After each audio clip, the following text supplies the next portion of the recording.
କଥାରେ ଅଛି ରାଗ ବ୍ରହ୍ମଚଣ୍ଡାଳ। ଯଦି ରାଗିଗଲା ମଣିଷ ତାହେଲେ ସେ ନିଜକୁ କଣ୍ଟ୍ରୋଲ କରିପାରୁନଥାଏ। କିନ୍ତୁ ରାଗ ଉପରେ କେମିତି କଣ୍ଟ୍ରୋଲ କରିବେ?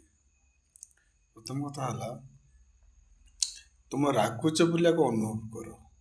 ମନେକର କୌଣସି ପରିସ୍ଥିତି, ସେମିତି ପରିସ୍ଥିତି ଆସି ଲାଗିବନି, ପରିସ୍ଥିତିଟା ଆସିଲା, ତୁମେ ପ୍ରଥମେ ଜାଣିବା ହେଉଛି ମୁଁ ରାଗିଲି, ତେଣୁକରି କଣ୍ଟ୍ରୋଲ କରିବ। ନ ଜାଣିପାରି ଯଦି ଭାସିଯିବ, ରାଗ ଆସିଲା ଏଇ ପରିସ୍ଥିତି ନେଇକି ଭାସେ, ତେଣୁ କଣ୍ଟ୍ରୋଲ କରିବେନି। ପ୍ରଥମେ ଜାଣିବା ଦରକାର ରାଗଟା ମୁଁ ଆସିଲା, ସେଇଟା ହେଉଛି ପ୍ରଥମ ପଏଣ୍ଟ।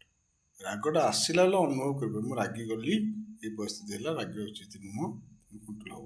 ଯେପର୍ଯ୍ୟନ୍ତ ଆମେ ଜାଣିପାରିବାନି ରାଗଟା ଆସିଲା ଆମେ ସେଥିରେ ଭାସିଯିବା, ସେତେ ପର୍ଯ୍ୟନ୍ତ କଣ୍ଟ୍ରୋଲ କରିହେବ ନାହିଁ। ପ୍ରଥମ କଥା ହେଲା, ଯଦି ଆସିଲା ରାଗଟା ନିଜେ ଅନୁଭବ କରିବା ମୋ ରାଗଟା ଆସିଲା, ମୁଁ ରାଗିଗଲି, ଯାଇକି କଣ୍ଟ୍ରୋଲ କରିବା। ପ୍ରଥମ ହେଉଛି ଆଗ ଯେତେବେଳେ କୌଣସି ପରିସ୍ଥିତି ଉପୁଜୁଛି, ବିପରୀତ ପରିସ୍ଥିତି ବା କୌଣସି ପରିସ୍ଥିତି, ପ୍ରଥମେ ଆଗ ନିଜେ ଜାଣ ଯେ ମୁଁ ରାଗୁଛି, ମୁଁ ରାଗିବା ଉଚିତ, ସେ କଣ୍ଟ୍ରୋଲ କରିବା।